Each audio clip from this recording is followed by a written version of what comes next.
Allez, eh ben, bienvenue à tous. Je vais vous présenter un exemple d'observatoire à distance. Alors c'est la manière dont on a fait avec un collègue. Et donc j'imagine qu'il y a plein d'autres manières d'aborder le sujet, mais voilà, je voulais partager avec vous cette expérience. Alors je vais vous présenter un petit peu le projet, le matériel, comment est-ce qu'on l'a installé, comment est-ce qu'on l'utilise, et puis la partie résultat va être très courte. Alors en fait, c'est avec un copain de la Société astronomique de Genève, qui a commencé l'astro il n'y a pas très longtemps.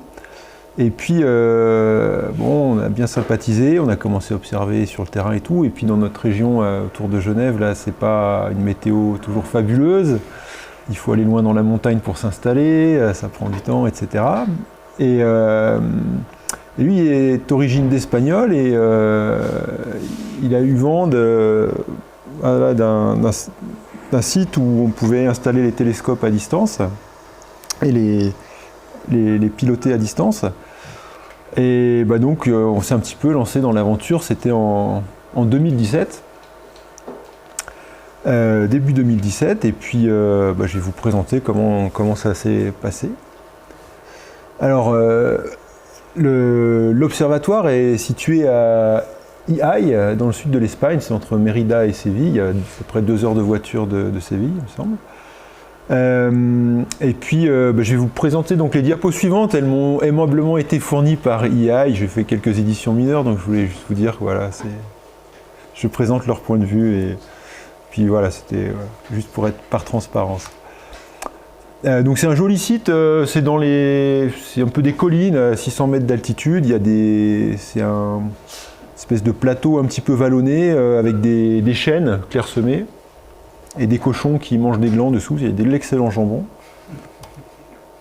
Voilà, ça c'est le site où donc c'est installé à l'écart d'une petite ville, je ne sais pas quelle taille elle fait, mais quelques milliers d'habitants, assez peu.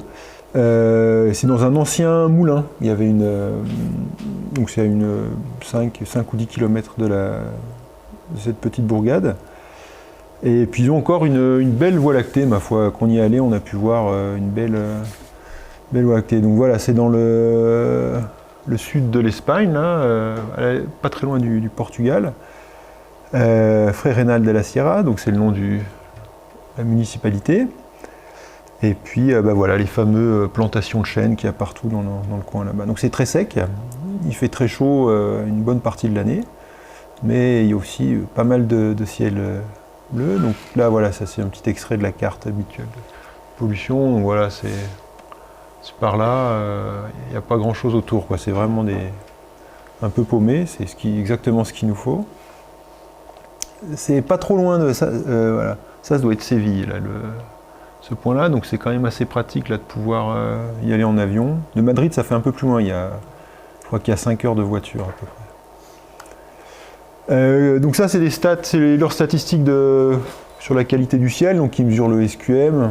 Bon, vous voyez que la moyenne annuelle est pas mal, sur 200 nuits, 21,5. Ouais, c'est à peu près comme ce qu'on a à Val-d'Rôme, hein, les bons soirs, c'est bien. Et puis voilà, 270 nuits dégagées par an. Alors c'est assez curieux, c'est assez pratique parce que généralement il y a quand il fait beau chez nous, il fait pas beau là-bas ou vice versa, quoi. Donc c'est bien, il y a toujours un des deux où il fait beau, mais il peut y avoir des périodes assez étendues de mauvais temps. Des fois pendant 3 semaines, il y a beaucoup de pluie et tout, ça dépend de la période. Puis après pendant 6 mois, on peut observer tous les soirs, donc c'est bizarre. Au niveau du signe, là, ils ont une mesure. Alors, j'ai jamais vu les mesures en temps réel. C'est un site ok, quoi, mais pas non plus exceptionnel. Hein. C'est pas les 0,8 du VLT. Donc voilà à quoi ça ressemble. Donc maintenant, là, le site s'est beaucoup étendu. Maintenant, il y a quasiment une centaine de télescopes dans des modules. Donc les modules, c'est ces baraques là où il y a, je sais plus, 6 ou 8 télescopes côte à côte, 8 je pense. Et puis chaque télescope, il a un bout du toit qui lui est particulier, qu'on peut ouvrir et fermer indépendamment. Nous, quand on est arrivé, là, il n'y avait qu'un seul module. On était les premiers dedans. Et puis voilà, depuis ça s'est développé. Apparemment, il y a aussi 2-3 universités et instituts qui ont un ou deux télescopes là-bas, je pense, pour des essais ou des choses comme ça. Donc c'est pas mal. Ça c'est. Voilà, hein. On est bien installé, c'est pas donné, mais franchement, une petite semaine astro là au bord de la piscine, ça le fait bien. Piscine à distance aussi. Voilà, ouais. Et voilà, donc voilà, ça c'était la fin des slides qui m'ont aimablement fourni. Donc au niveau de la préparation du matériel, je crois on a commencé à en discuter à peu près à l'automne, en 2016. Et il nous a fallu 6 mois à peu près entre l'achat du matériel, les réglages, les bricolages divers, beaucoup d'essais aussi sur le terrain. Donc là on faisait ça chez moi dans le jardin et pour être sûr que tout marche bien, qu'on n'ait pas de mauvaises surprises une fois que c'est là-bas, parce que voilà, on peut pas prendre la voiture, faire 2-3 heures de route et puis aller régler ce qui ne va pas, donc on n'avait pas droit à l'erreur. Tout a été expédié sur une palette, donc la monture, la lunette, enfin tous les câbles et machins, et ça faisait une belle palette, quoi, vraiment le mètre cube là. Donc par transporteur là-bas. Et puis quand le matériel est arrivé, nous on avait on y est allé en avion et puis on avait, je crois qu'on est resté, on avait pris 4 ou 5 nuits sur place pour tout installer. Donc l'installation, ça consiste à monter et câbler tout le matériel, faire les réglages astronomiques, donc la mise en station, l'équilibrage, et puis toute la collimation et les réglages d'optique, le tilt. Et puis je vais vous présenter quelques images de cette expédition.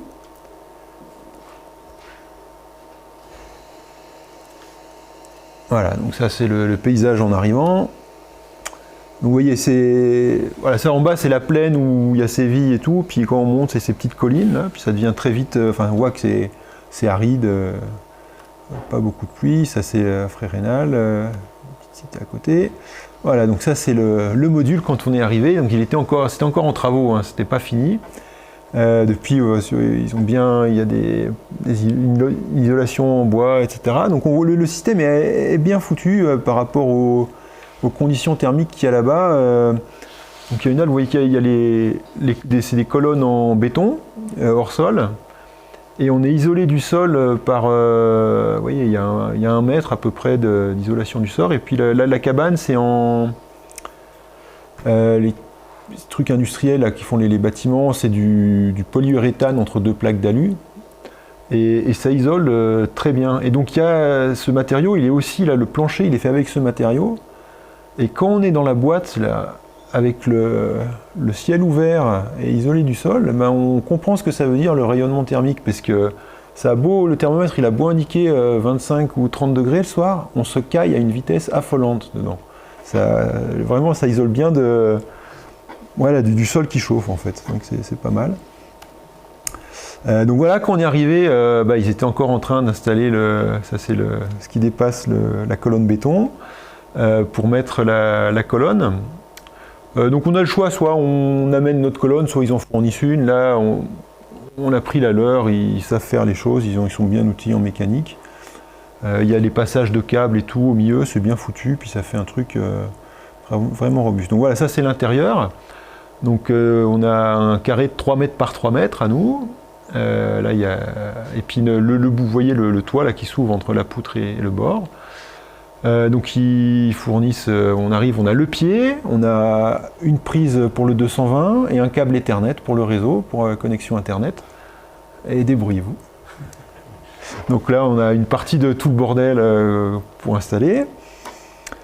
Voilà, ça j'ai dû prendre la photo, les pieds debout en haut du pied, pour voir un peu la vue ça c'est vers le sud-ouest. Donc on est tranquille, il n'y a aucune lumière directe autour. Donc très vite, voilà, le premier jour, on a installé la monture, on connecte on a un PC, etc. On commence à faire les réglages, à faire du câblage.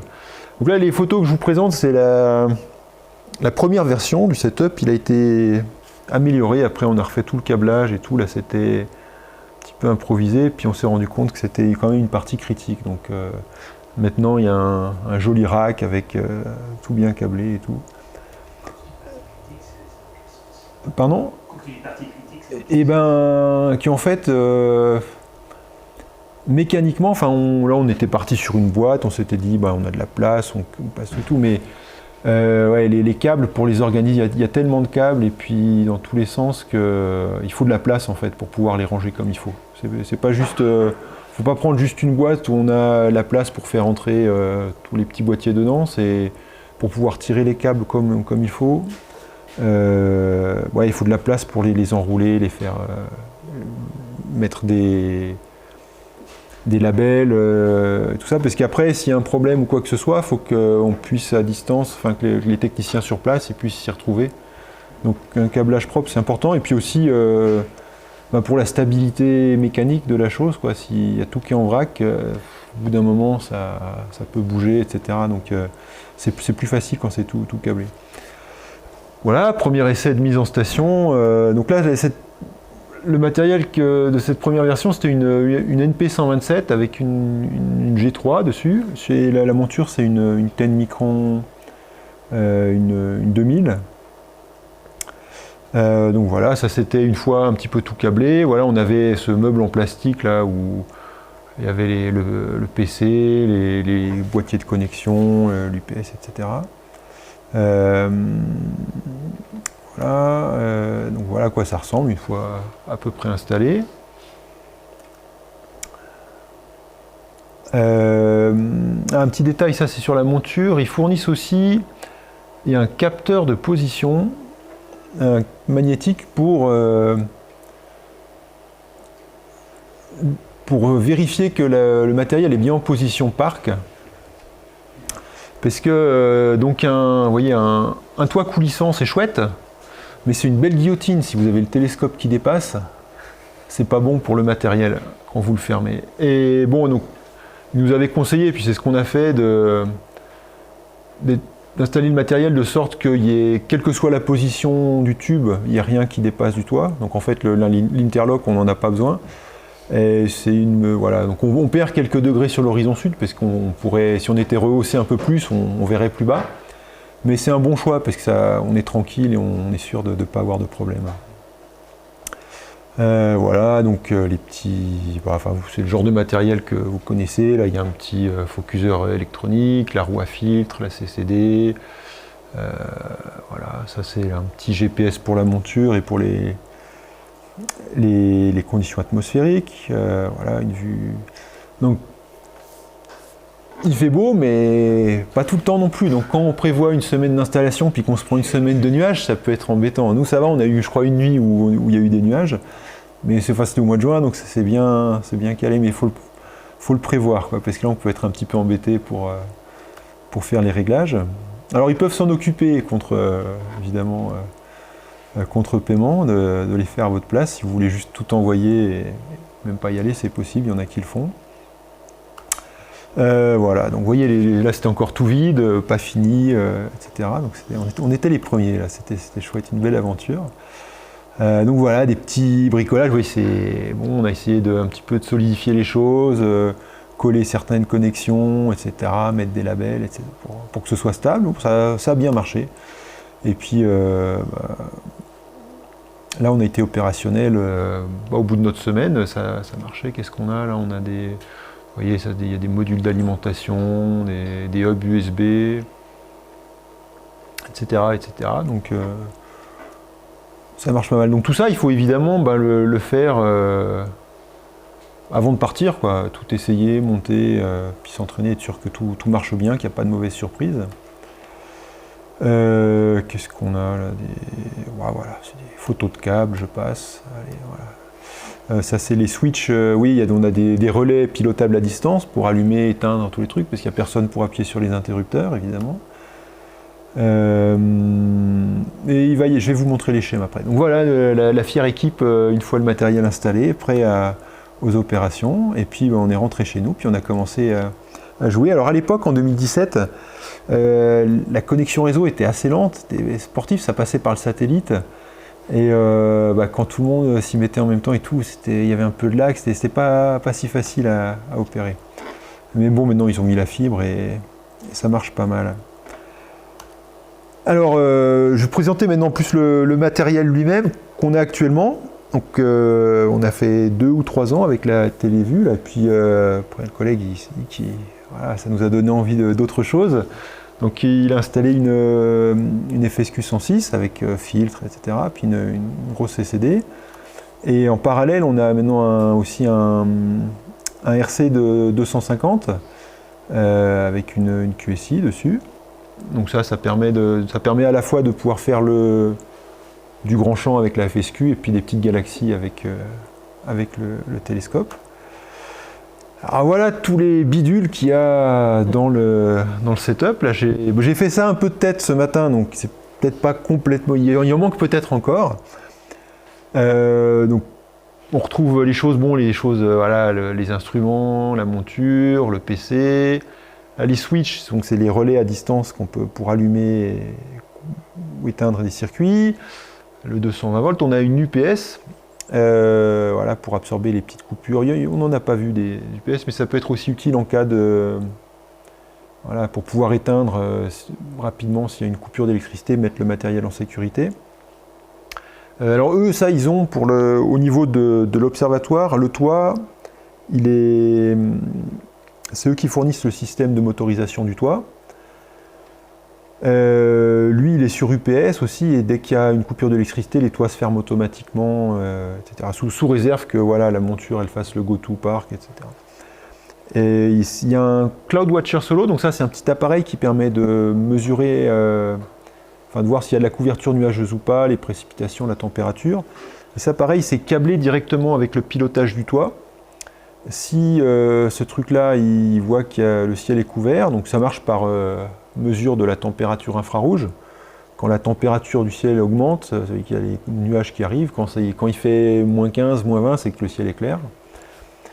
Et donc ça, il y a un relais directement. Même si tout le reste est planté, il n'y a rien qui marche, ça, s'il ne confirme pas que le ciel est clair, ça coupe, il y a un contact pour le toit et le toit se ferme automatiquement. Donc ça, c'est une sécurité absolue pour protéger le matériel des intempéries. Parce que un orage, ça peut arriver vite, etc. On a déjà eu le cas.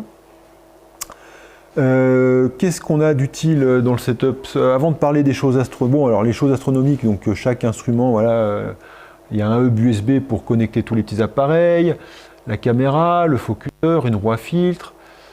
Le SnapCap, c'est le système qui est utilisé c'est le couvercle motorisé, parce que voilà, il faut pouvoir protéger de la poussière qu'on n'utilise pas. Donc c'est un bras motorisé qui s'ouvre et qui ferme devant. Il y en a un qui a, je crois, qui a un panneau à flat intégré, mais pas l'autre. On a rajouté des panneaux à flat au mur pour pouvoir, en face de la position park, pour pouvoir faire des flats en plus. Il y a les systèmes de résistance chauffante. Sur la FSQ, c'est un ruban autour. Dans le RC, c'est intégré au secondaire. Le RC, même combat, hein, tous les appareils utilisés. Là, on a rajouté un Arduino, en fait, c'est pour piloter les panneaux à flat. C'est des trucs qu'on a fait maison, avec des LED.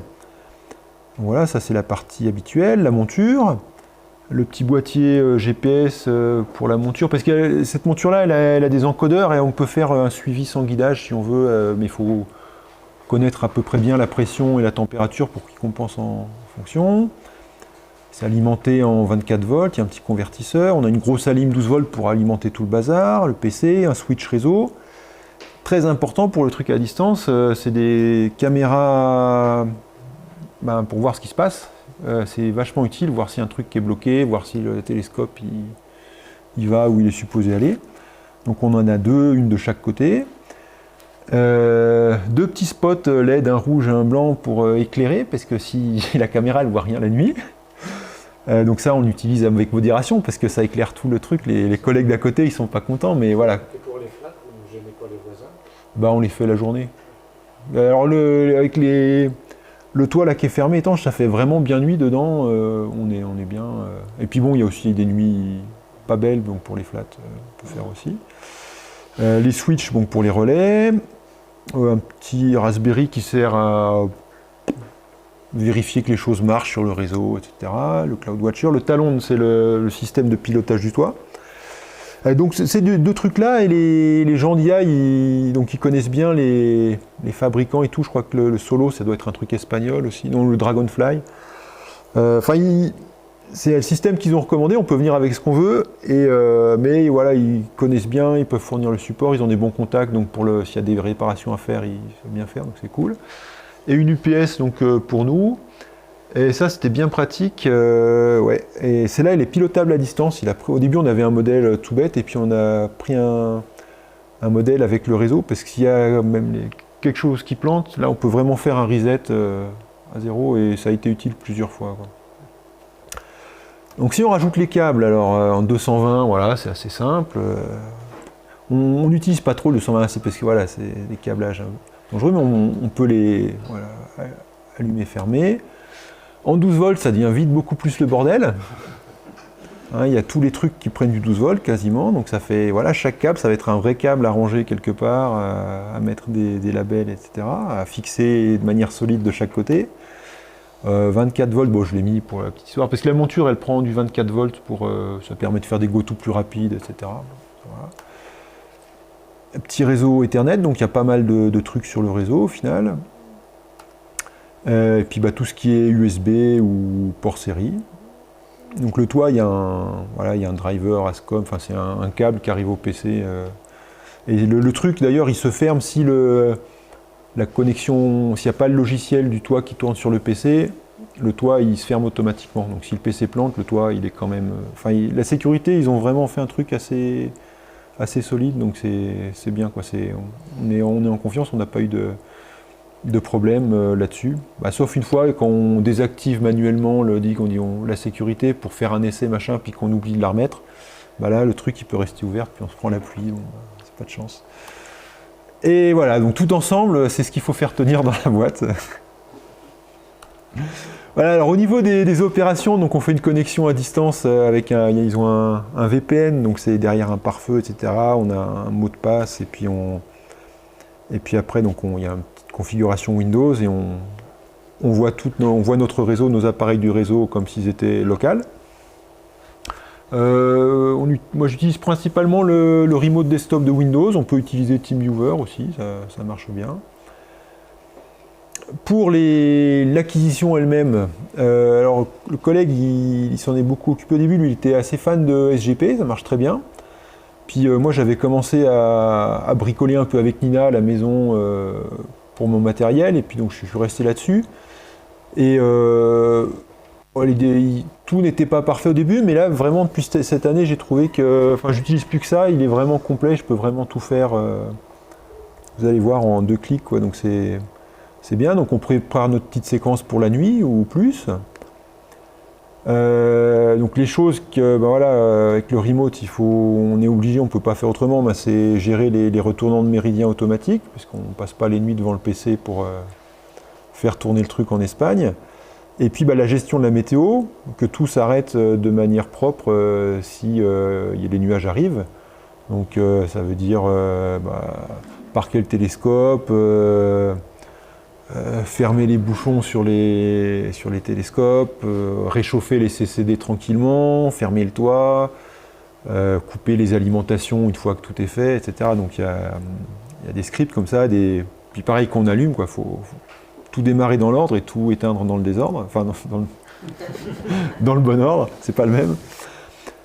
Et puis quand les nuits sont fructueuses, on a plein d'images sur le disque dur, alors on les copie sur un NAS à la maison, donc ça c'est fait pendant la journée.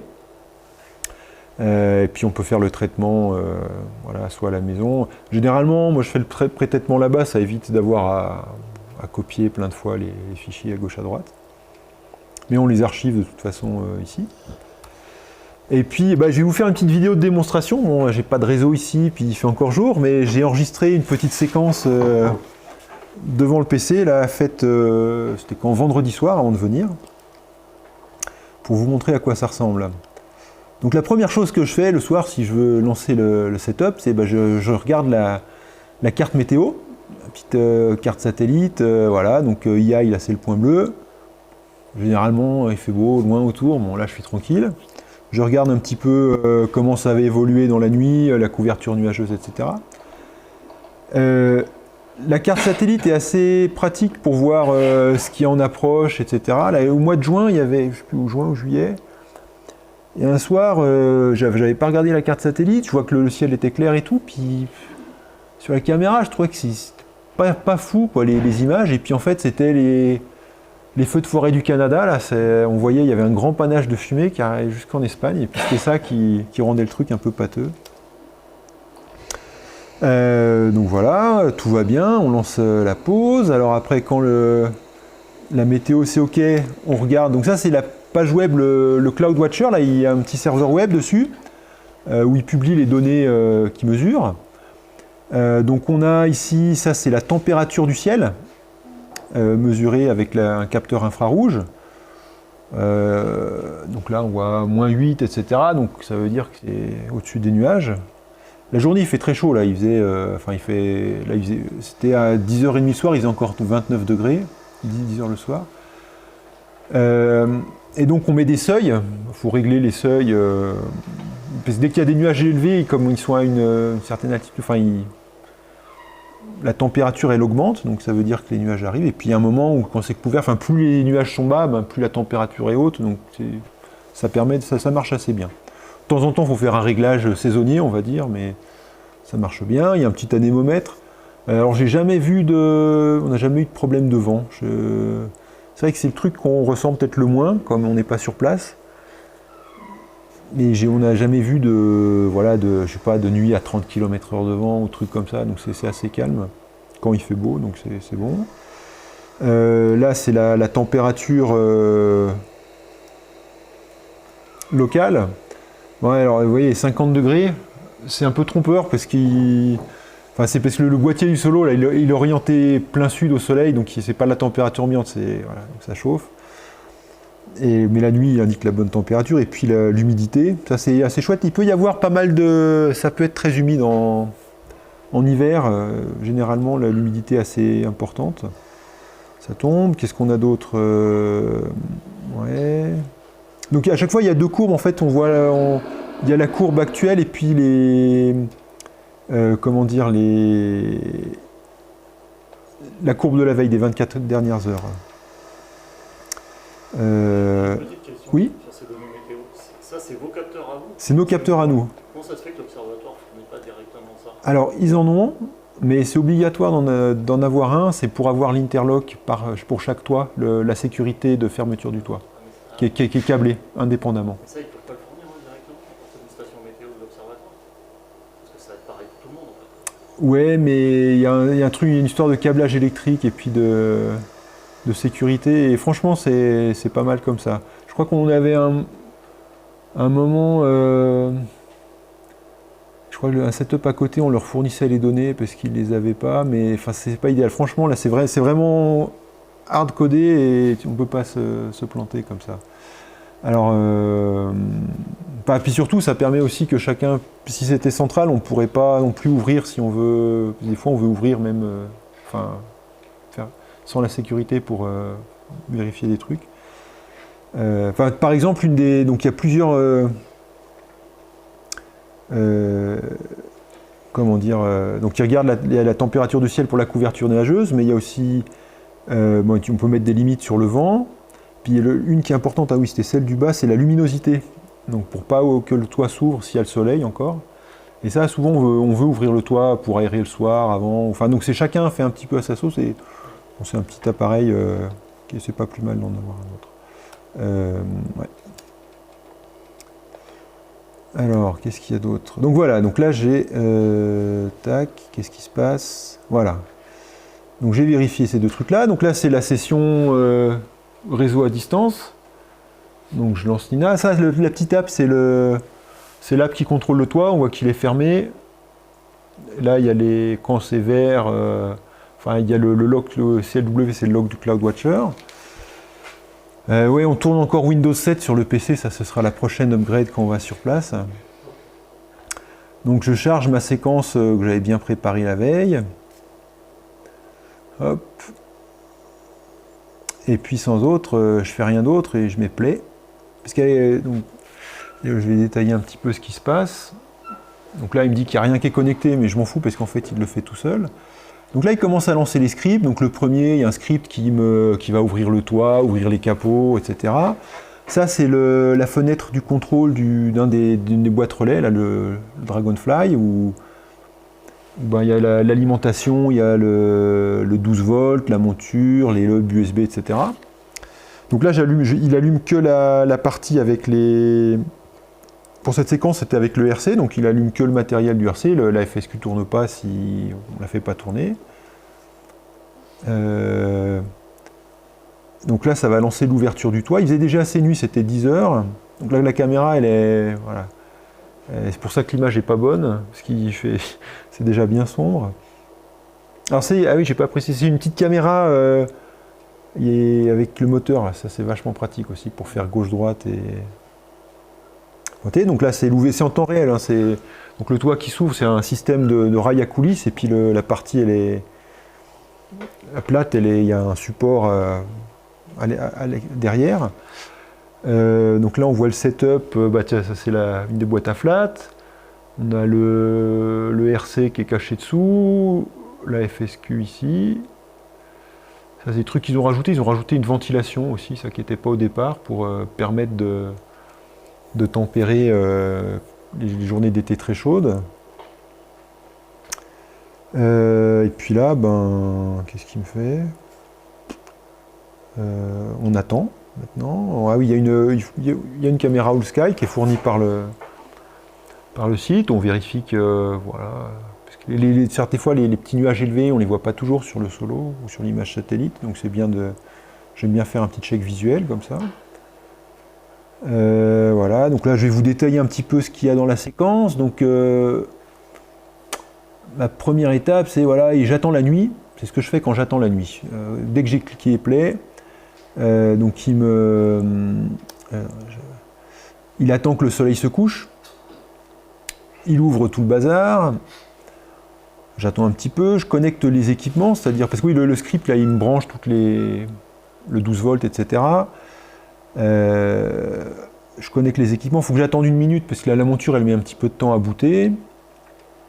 Donc là on voit Nina, il avance, il connecte les appareils un à un.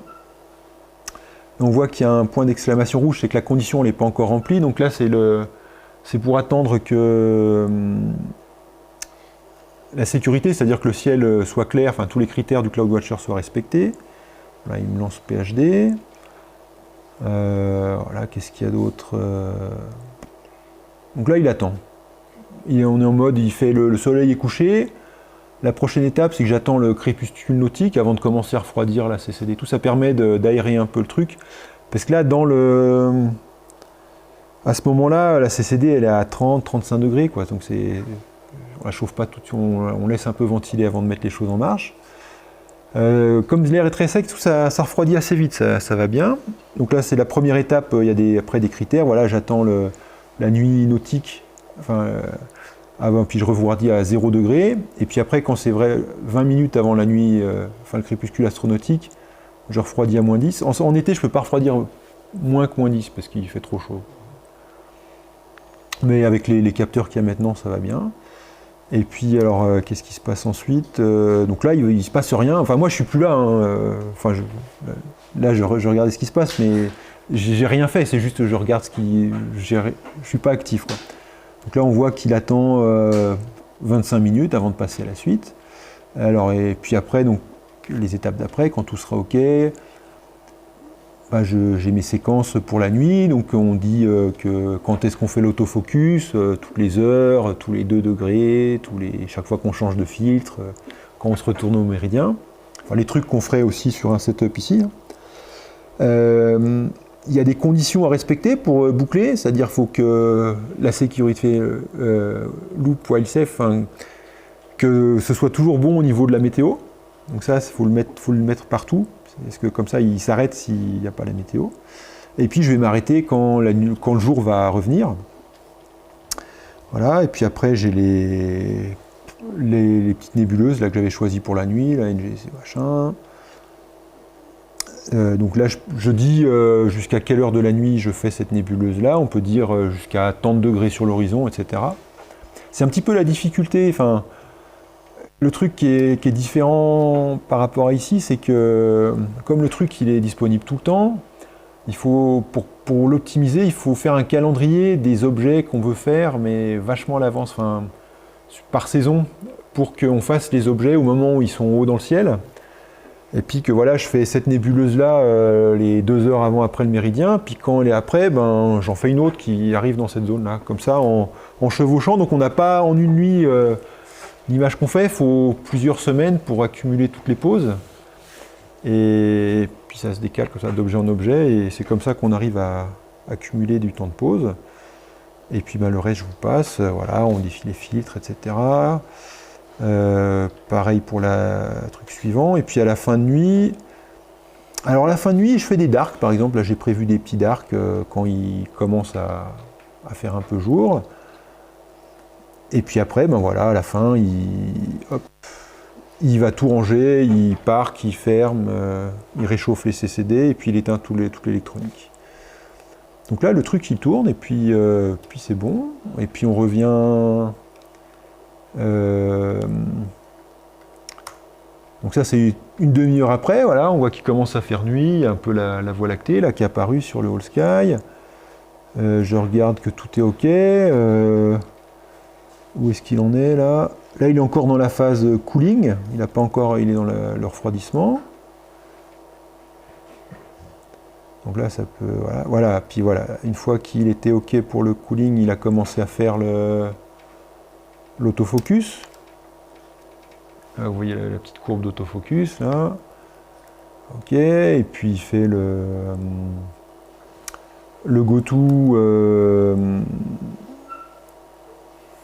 et le centrage. Alors c'est confortable d'avoir une monture là, avec les encodeurs, parce qu'au moins elle n'est jamais perdue, quoi. C'est pas mal de... Il n'y a pas besoin de la remettre à zéro manuellement. Là, on a vu apparaître sur la petite image de test la croûne du jour, là. Et puis voilà, il refait un petit autofocus avec le bon filtre. Et puis là, il est parti pour la nuit. Donc le matin, je reviens et tout est OK en principe. Alors qu'est-ce que j'avais d'autre là? C'était quoi ça? Voilà, ça c'était là, j'avais juste filmé pendant, c'était le retournement méridien, j'avais pris une petite vidéo. Donc pareil, là il refait un focus. Et donc là au niveau du matériel, ça marche vraiment pas mal là, le système.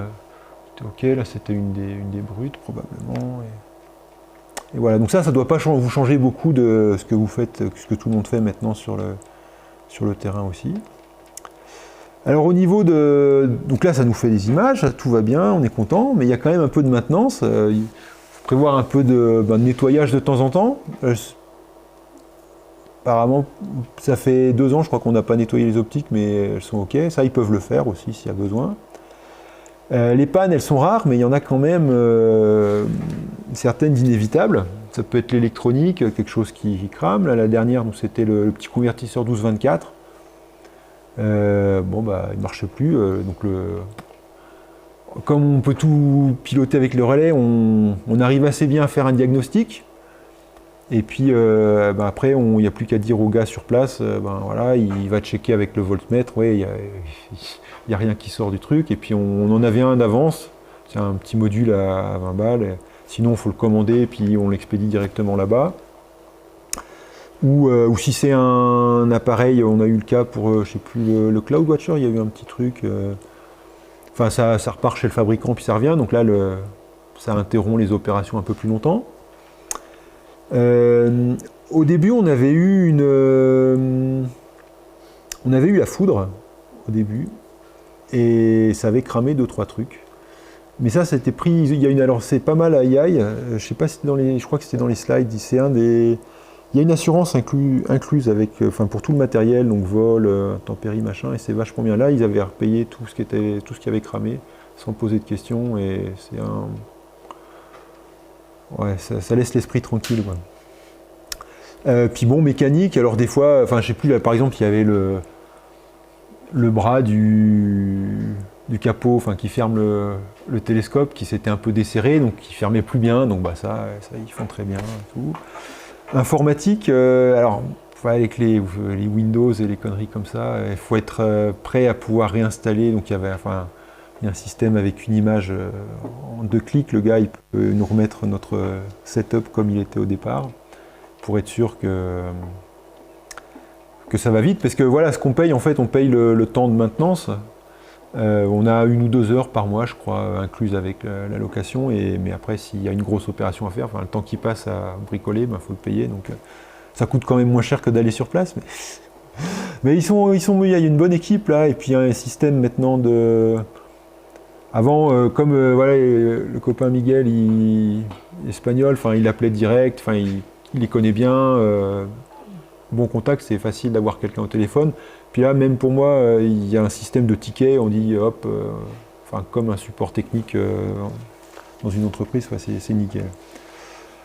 Voilà, et puis de temps en temps, on voyage sur place si on met quand on est passé là, de la télévue aux 2 autres, au nouveau télescope pour installer tout ça, puis pour refaire le câblage. C'était pour ça qu'on va faire le câblage aussi. Mais on n'est pas retourné là-bas depuis 2020, je crois. Donc, et tout tourne parfaitement, donc ça c'est plutôt chouette. Et puis donc au niveau des résultats, je vais vous présenter quelques maigres images, il n'y en a pas beaucoup, mais ce que je peux déjà dire, c'est qu'en tout cas c'est une expérience qui est vachement enrichissante, parce que voilà, il y a tout c'est ce qui me plaît aussi dans l'astronomie ici, c'est le bricolage, cet aspect technique. Et puis là, ce qui est sympa, c'est qu'on est en équipe. C'est quand même, tout seul, je me serais jamais lancé dans un truc pareil. C'est moins rigolo, ça demande du temps, puis c'est quand même aussi des ressources considérables. J'ai trouvé un collègue qui a fourni tout le matériel, donc je ne pouvais pas dire non. Et puis puis c'est chouette, donc on apprend plein de choses. Moi, ça m'a permis de bien progresser là, tout ce qui est acquisition, automatisation. Et puis je me suis mis à faire la même chose à la maison, dans le jardin, même si ça sort moins souvent. C'est quand même chouette quand il n'y a qu'à cliquer, quand tout est câblé propre, que ça va bien, qu'on puisse profiter des nuits qui sont belles. Et puis ce que ça m'a permis, donc, c'est que d'une part, quand il fait moche et puis que je suis en manque, là pendant 6 mois de rien voir depuis chez moi, je me connecte là-bas et puis je peux faire des images, ça c'est top. Ça m'a permis souvent de voir des choses que j'aurais pu voir chez moi, mais c'était le jour où il faisait pas beau, où il y avait l'année passée, la conjonction Jupiter-Saturne, le rapprochement, les petites comètes, tous ces trucs-là qui ponctuellement, il fait beau, il fait pas beau, bol ou pas bol. Là, statistiquement, ça joue bien, d'avoir 2 sites séparés comme ça. On peut voir à peu près ce qu'on veut. Et puis, le fait de pouvoir observer là-bas aussi, ça me met moins la pression quand je suis ici. Sur la longueur des temps de pause, etc. Je me dis, si je veux vraiment faire un objet bien, j'ai un setup là-bas, si je veux poser 25 heures, je pose 25 heures, je n'ai pas à regarder la montre ici. Donc je peux plus paisiblement, j'ai plus de liberté pour profiter des observations locales à un rythme plus sympa, puis continuer à être sous les étoiles. Donc je trouve ça combine bien, ça permet en fait au final de plus faire de visuels et puis d'autres choses chez soi, Donc c'est un bon complément. La contrepartie, c'est que c'est quand même, ça prend beaucoup de temps. Parce qu'après c'est dur de dire non, on voit qu'il fait beau tout le temps, de ne pas prendre des images parce que le setup il est là et on le paye et puis il fait beau, puis c'est chouette de faire des images.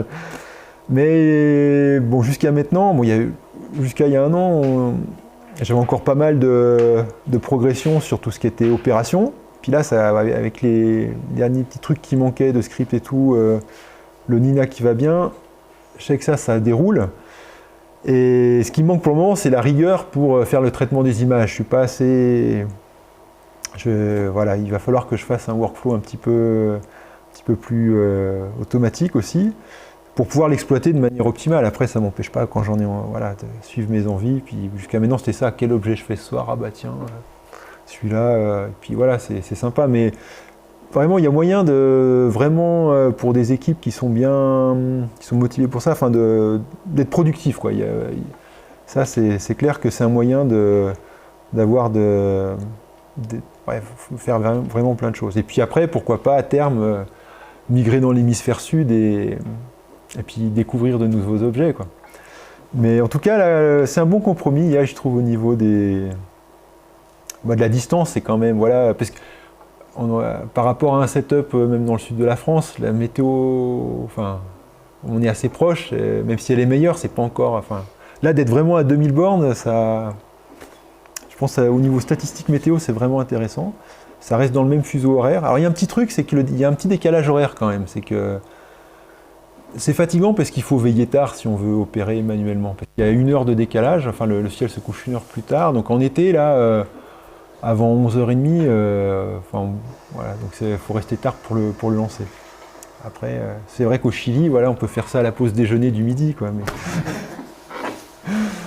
donc voilà, donc je vais présenter 2-3 images quoi, pour finir. Ah voilà, donc ça c'est dans les petits trucs rigolos. C'était au mois de janvier, là je sais plus, je vois un machin, on a découvert un gros caillou, il va passer à 400 km de la Terre. Ah. Ouais, il fait moche chez moi, puis j'ai la flemme de toute façon de sortir le setup pour voilà. Là, je me mets devant le truc, je connecte, programme la monture, hop, paf, c'est dans le champ. Ça, c'est des pauses de 10 secondes. Donc c'est dommage, j'avais pas une caméra vidéo comme une ZVO, enfin un truc qui fait... La QSI, elle peut faire qu'une pause par seconde ou quoi.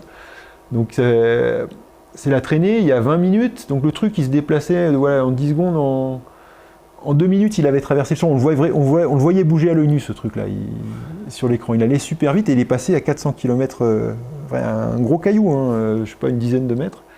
Et puis en voyant l'image, on voit que c'est brillant, c'est sombre, machin. Alors je vois un type qui a fait une mesure, il dit « Ah, il a fait une mesure, s'il a fait une mesure, je peux faire une mesure aussi. » Et paf. Et là, on mesure la luminosité, machin, et ça, on fit avec une sinusoïde, et ça nous donne une période de rotation, c'était de, je sais plus, 39 secondes ou un truc comme ça, et puis hop, on regarde la mesure des professionnels, et à 1 seconde près, on est bon, donc c'est chouette. On a vu un caillou tourner. Voilà, alors cette année, le truc qui était vraiment bien avec ce setup, c'est cette belle comète là au mois de janvier. Il faisait un temps pourri chez moi, j'ai pas bien pu l'observer, alors que là-bas, je l'ai observé pendant 1 mois, j'ai dû faire au moins 20 nuits sur la comète, et c'était vraiment chouette de pouvoir la suivre. C'est quelques images au hasard et tout, là c'était assez joli avec la queue dans l'autre sens. Et puis, ouais, un bel objet, quoi.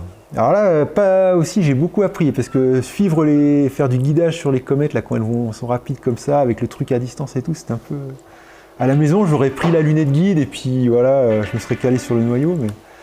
Voilà, bon, ça, c'était une image petite nébuleuse avec la télévue. La télévue, c'était un très bon instrument au niveau compromis entre le champ et puis la résolution. Il faut, dans les... le cône. Ouais. On est j'étais vraiment satisfait là, au niveau focal, je sais plus à combien on était, dans les 600-700, mais avec des petits pixels, c'était vraiment vraiment top là. Et puis là je m'amuse surtout en fait avec le RC là pour faire des petits objets que je ferais pas à la maison sinon parce qu'ils sont trop petits avec les focales que j'ai. Et puis là j'ai mis des classiques, mais voilà, c'est sympa. Là, voilà, là, je sais pas, on a dû poser 25 heures par couche, quoi. Ça va tout seul, quoi, après. On se pose pas de questions. Voilà, les classiques Orion. Puis voilà, les galaxies, c'est sympa. Voilà, c'est le truc qui me manquait, en fait, avec mon setup et tout. Là, je peux m'amuser avec des petites galaxies. Et puis on se fait plaisir, quoi, comme on peut, voilà. Donc je sais pas si vous avez des questions, n'hésitez pas. Mais... Merci.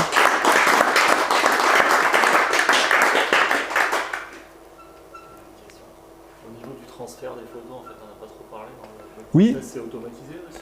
Oui, c'est un... Je sais plus si on passe par un... Enfin, c'est avec le NAS, on a un script qui fait un sync. C'est Nina qui déclenche le transfert à la fin? Non, c'est un truc journalier, il y a une synchronisation, il prend les nouveaux fichiers, il les envoie, on fait une image remote. Et je crois, au début, on passait par un... Je me demande si on passait pas par Google Drive ou un truc du genre. Mais enfin bon, là il y a un bon NAS chez le collègue et donc on copie tout le lendemain et voilà quoi. C'est quoi la suite par rapport au matériel? Ah, bonne question, bonne question. Bah, je pense que on a encore de la marge là pour exploiter le RC. Alors on peut pas mettre n'importe quoi non plus. Il y a quand même des contraintes au niveau du matériel pour. Faut que ce soit un truc stable, très stable mécaniquement. C'est pour ça les RC, ils sont souvent utilisés en remote parce que mécaniquement c'est rigide.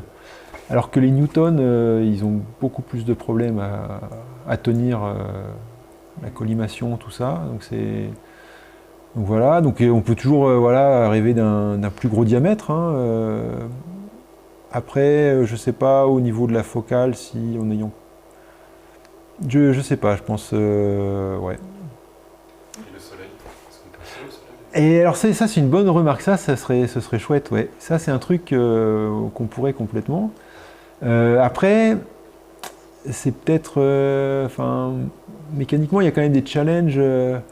Si c'est un télescope solaire tout seul sur son pied, ben ouais, mais enfin, si ça cohabite avec un truc nocturne, par rapport à l'exposition au chaud et tout, pas facile. Mais un petit Coronado là en solaire, ce serait chouette, ouais, pour pouvoir faire du suivi et tout. Parce que là, ouais, il y a un beau. Après la journée, je sais pas, parce que ça chauffe quand même vraiment beaucoup là-bas, donc c'est peut-être pas le meilleur site pour l'imagerie solaire. Sinon, ouais, on peut toujours rêver voilà, d'une plus grosse lunette, d'un plus gros capteur, etc. Mais bon, là, je crois on a quand même les deux extrêmes qui sont bien. On a de la marge encore, la FSQ. Le grand champ, c'est vraiment sympa parce que ça permet de faire tout ce qui est. Toutes ces grandes nébuleuses, là où la pollution lumineuse, elle est quand même. On y est vachement sensible. Enfin, chez moi, il y a trop de gradients, je sais que je ne pourrais pas faire d'aussi bonnes images, ou aussi facilement en tout cas. Et puis bah voilà, le truc pour les petites galaxies, je pense pas qu'on ait besoin de grossir beaucoup plus là. Niveau résolution, à mon avis, on va être limité vite par le ciel. Et puis, comme on n'a pas vraiment de contraintes sur les temps de pause et tout, bah, on pourrait faire plus d'images plus vite, mais je suis pas sûr qu'elles seraient meilleures au final. J'avais même fait une comparaison entre la télévue et le RC sur les galaxies, sur la résolution, et on gagnait pas grand chose. C'était pas. Donc, ouais, je pense. À mon avis, ouais, est-ce que j'aurais hésité, j'aurais pu mettre à la maison, j'ai une lunette de 150 avec un gros capteur, là, ça passerait bien, quoi. Je pense que c'est un bon instrument. Là, je suis en train de me lancer un petit peu dans les mosaïques, vu qu'on a du temps et tout, mais j'ai pas encore le. Donc, j'en ai enregistré, mais j'ai pas encore trouvé la bonne manière de les assembler et tout. Là, j'ai fait des panneaux. Je sais pas, sur le site, j'en ai lancé un, il doit faire 20 panneaux, quoi, et voilà, une fois que c'est défini, c'est clic, et puis on revient un mois plus tard et il est fait. Là, j'ai fait 2-3 stats pour aujourd'hui avant de venir. Sur les deux ou trois dernières années, c'est juste avec Nina, donc c'est pas toutes les images, on a cumulé plus de 1000 heures de pause. Donc ça va assez vite, quoi, même si c'est. De temps en temps, là, sur cette année, je crois je dois être à 400 heures déjà, depuis le mois de janvier, donc quand ça tourne, ça tourne. Et la spectro, ce qu'on peut en faire? Ah, Spectro, ça doit être pas mal. Alors là, il y a peut-être, ça doit être chaud quand même, parce que mécaniquement, tout motoriser, les réglages, je sais pas.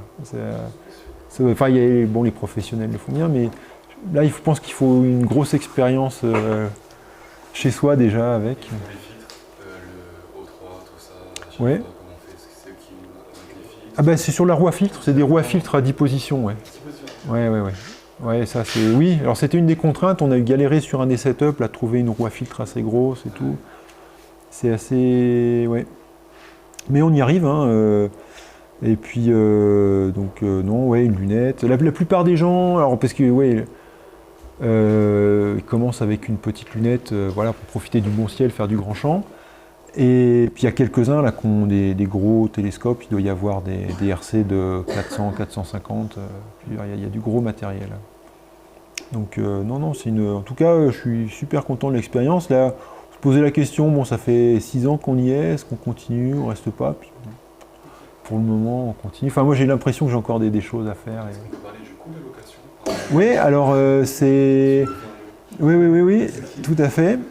Alors ça dépend de la taille de l'instrument et du nombre d'instruments. Ils font payer ils font payer comme ça.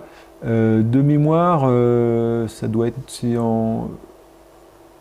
On est à peu près à 400 € par mois pour pour le pied, etc.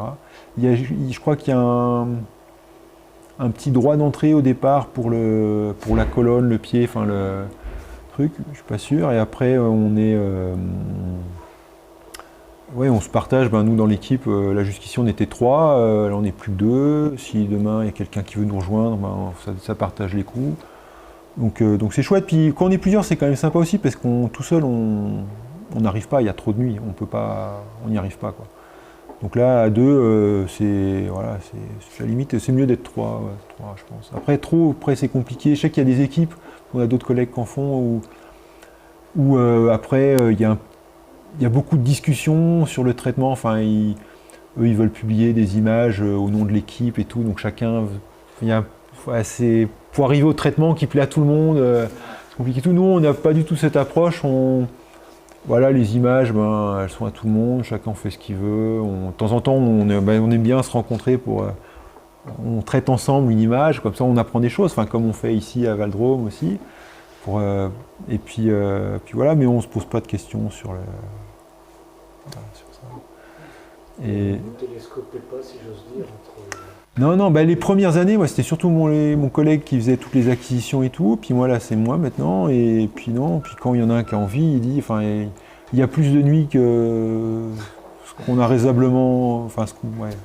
On est prêt, c'est limite indigestion des fois. Donc non, mais ça reste un plaisir quand, faut suivre au gré des saisons, puis des envies, c'est ça, quoi. Puis en fonction du temps qu'il fait chez soi, puis de ce qu'on fait. Mais donc c'est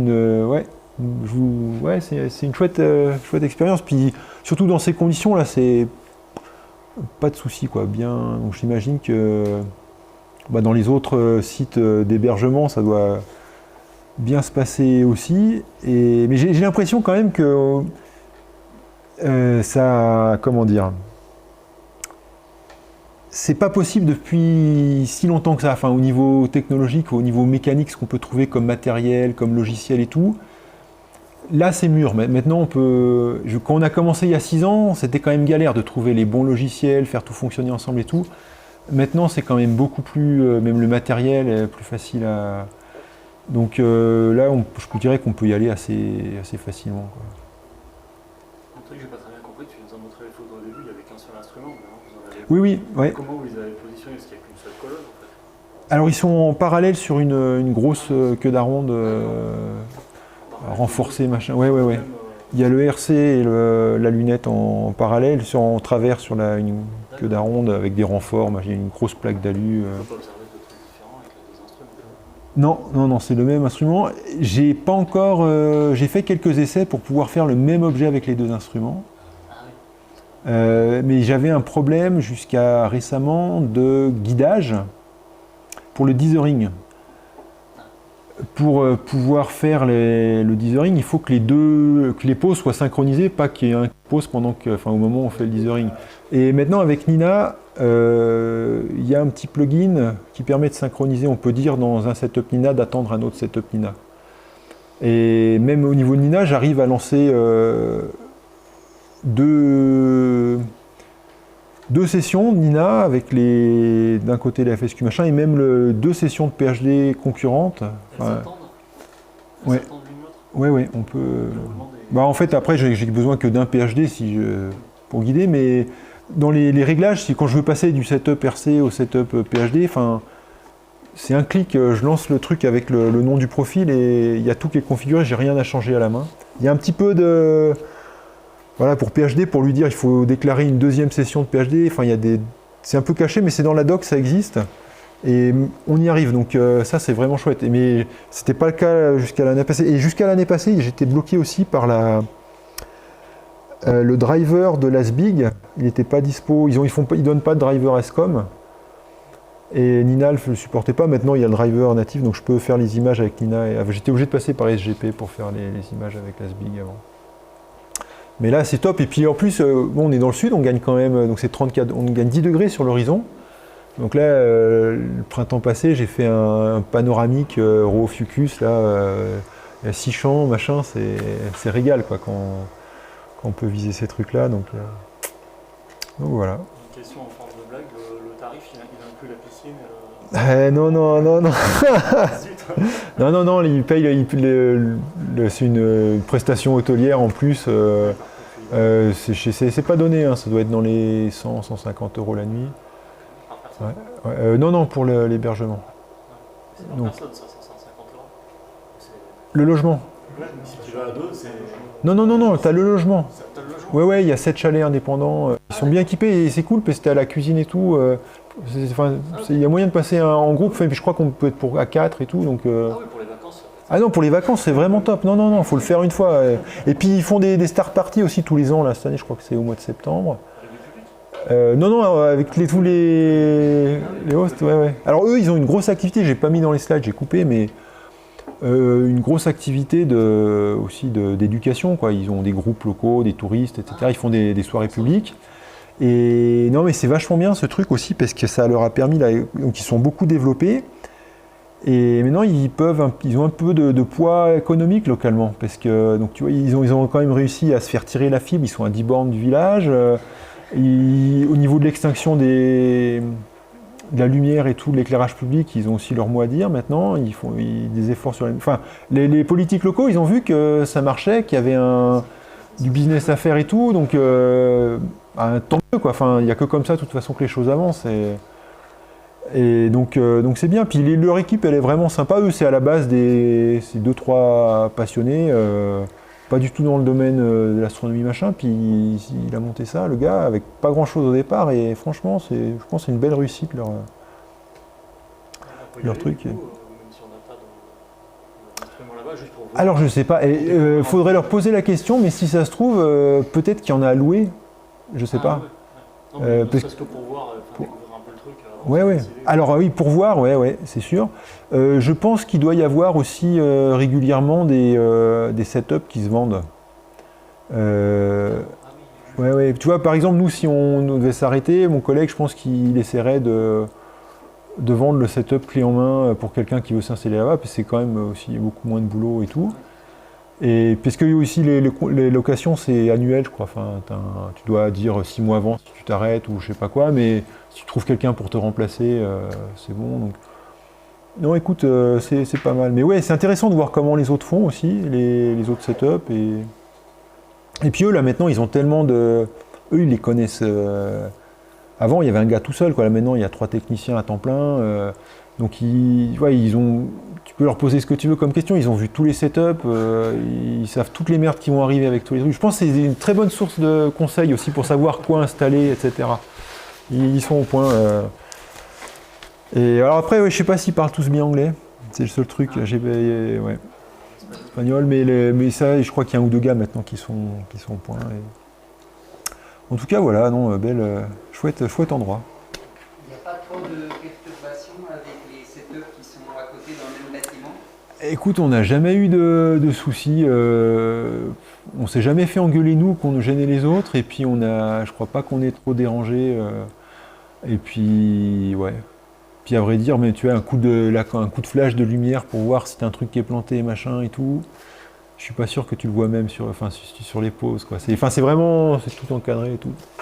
Non, ça cohabite assez bien. De temps en temps, c'est un peu quand t'as un gars qui vient installer son setup à côté, oui, bah t'as un petit peu de lumière et tout, mais les gens ils savent ce que c'est, quoi. Donc tu vois.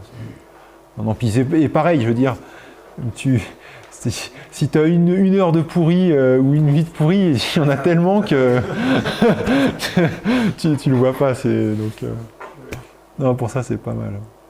Donc voilà, donc ça permet de... Ouais.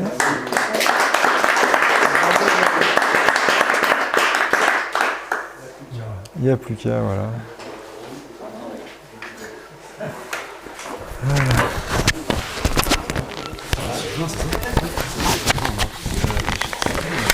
Ouais. Ah, c'est toi qui est passé, Nicolas m'a dit. Il Ouais. m'a dit, oui. Ils ont eu une 626, une Ouais. Lasatro de 2007, avec un moteur